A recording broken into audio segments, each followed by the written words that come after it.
देश के विभिन्न उच्च न्यायालयों में जजों की नियुक्ति की सिफारिशों को मंजूरी देने में केंद्र सरकार की ओर से देरी की जा रही है, जिस पर सुप्रीम कोर्ट की ओर से गहरी चिंता व्यक्त की गई है। बेंच ने हाल में दिल्ली के एक वकील को जज बनाने की कॉलेजियम की सिफारिश को रोके जाने की भी चर्चा की। गुरुवार को भारत के चीफ जस्टिस बी.आर. गवई की अगुवाई वाली बेंच ने कहा कि सुप्रीम कोर्ट इस मामले को प्रशासनिक स्तर पर देख रहा है। बता दें कि सीनियर वकील अरविंद दातार की ओर से जजों की नियुक्ति से जुड़े एक मामले का जिक्र किया गया, जिसके बाद ये बात सामने आई। सीनियर वकील ने बेंच से कहा कि मामला अभी भी लंबित है।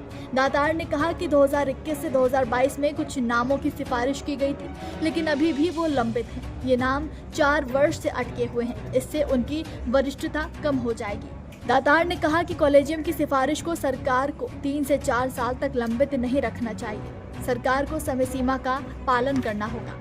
दातार ने आगे कहा कि कुछ न्यायाधीशों के नाम 2019, फिर 2020 और 2022 में दोहराए गए थे, लेकिन अब तक उन्हें मंजूरी नहीं मिली है। न्यायालय में हर स्तर पर निर्णय लेने की एक निश्चित समय सीमा होती है।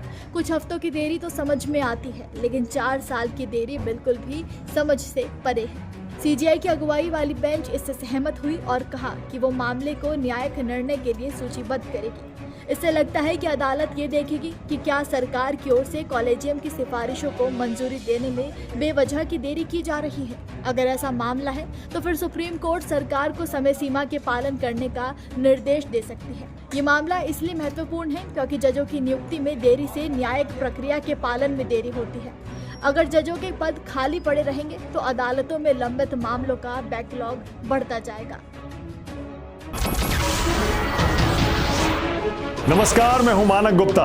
अगर आपको हमारा ये वीडियो पसंद आया हो तो इसे लाइक और शेयर जरूर करें, और हाँ, हमें सब्सक्राइब और फॉलो करना ना भूलें ताकि आप देश और दुनिया की कोई खबर मिस ना करें। तो जुड़े रहिए हमारे साथ और देखते रहिए News 24।